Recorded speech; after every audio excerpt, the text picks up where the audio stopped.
Olá, seja bem-vindo a mais uma parte de Elementos de Máquina, onde abordaremos um exercício sobre freios e embreagens, onde analisaremos sapatas curtas contra sapatas longas. Meu nome é Walter Beal, eu sou o autor principal desse segmento da disciplina. Lembrando, os capítulos 17 do Norton e 16 do Budinas são a base para essas aulas.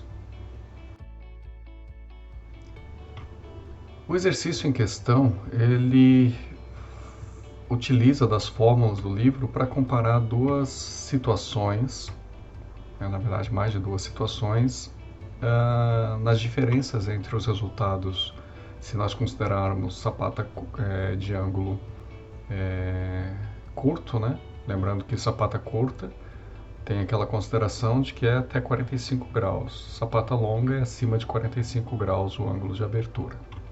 Então a gente vai utilizar diferentes ângulos aí e diferentes condições, considerando então como se fosse curta e como se fosse longa, e vamos ver as diferenças entre eles.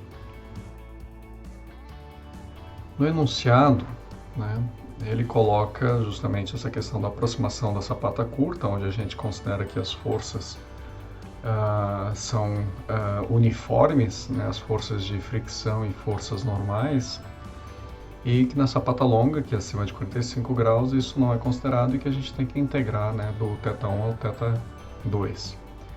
E aí ele te dá três ângulos de opções, né, para θ1 e θ2, né, então onde cada um desses ângulos, na opção A, B e C, representa uma sapata curta, uma mais ou menos e outra longa, né?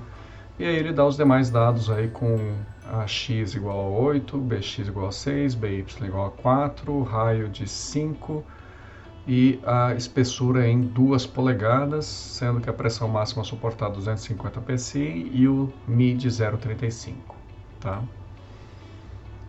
Então vamos lá e vamos iniciar o exercício fazendo esses estudos aí comparativos.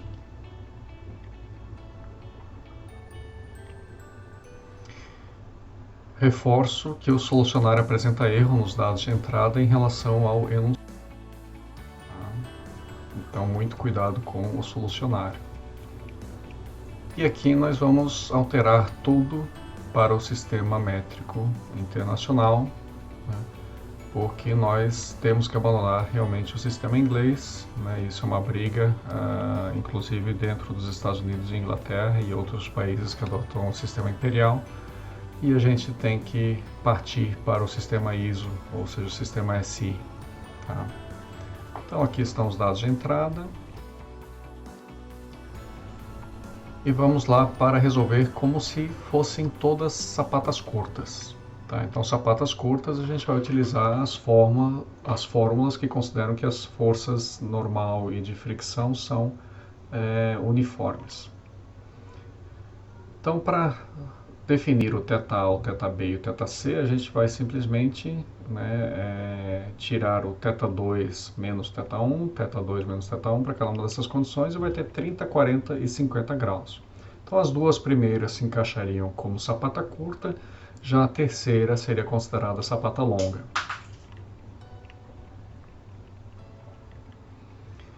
E aí nós podemos calcular a força normal, de acordo com o Norton, né, para cada uma delas. Então, quanto maior a área, obviamente, maior a força normal. E quanto maior a área, né, nesse caso a expressão é eu aumento a área conforme eu aumento o ângulo da sapata. E aí nós vamos calcular a capacidade de torque da mesma forma, né, com a equação multiplicando as forças normais pelo Ni e pelo raio.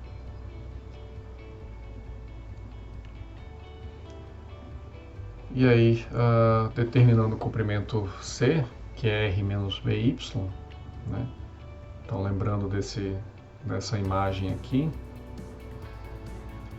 nós temos que a força de acionamento, né, vai ficar Bx menos Mi vezes C, né? E aí a gente vai calculando todas as forças de acionamentos conforme as fórmulas do livro, né? A equação 1711. B. E aí a força de acionamento necessária também aumenta conforme o ângulo aumenta, né? Então, tanto o torque quanto a força de acionamento, a força de normal, né? São todas forças e torques proporcionais. Então, obviamente que quanto maior a área, o maior o ângulo, maior a área, maior serão as forças, torques e forças de acionamento. E aí agora vamos resolver o exercício como se fossem sapatas longas, né? Só que aí para sapatas longas a gente tem que calcular esse B, né, que daí passa lá pelo ponto do pivô, que daí é bx quadrado mais by quadrado, raiz disso, né? E aí a gente tem o cálculo do braço B. E também calcular se a gente vai assumir que θ máximo é 90 graus, né? E aí tudo depende do ângulo θ2, né? Então, no caso, todos os θ2 são maiores lá que 90 graus, então a gente pode assumir que o θ máximo é 90 graus. Então, para a condição A, tá?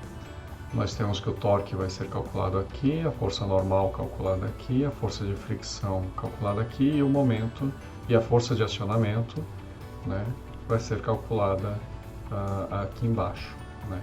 E aqui lembrando sempre que esse sinal negativo aqui na força de acionamento é porque o sentido da rotação do tambor, né, no sentido anti-horário em relação ao pivô. Tá? Se fosse uma sapata do lado inferior, né, seria o sentido positivo.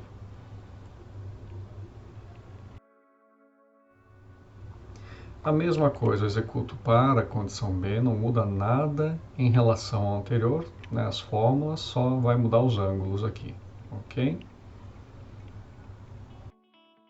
E para a condição C, mesma coisa. Tá? Então agora a gente vai comparar os resultados, né, sumarizando o que a gente calculou ao longo do exercício. Né? E aí nós temos que, obviamente, quanto menor o ângulo, né, ou seja, quanto menor a minha sapata, eu posso utilizar das duas teorias. Né? A diferença aí é menor. Mas quanto maior o ângulo, quanto maior a minha sapata, essa diferença aumenta. Né? Então, ou seja, na verdade eu tenho uma imprecisão maior na resolução através de equações de sapatas curtas para ângulos maiores. Essa que é a consideração que a gente tem que fazer. Do ponto de vista de teoria, o de sapatas longas é um cálculo mais preciso. Tá?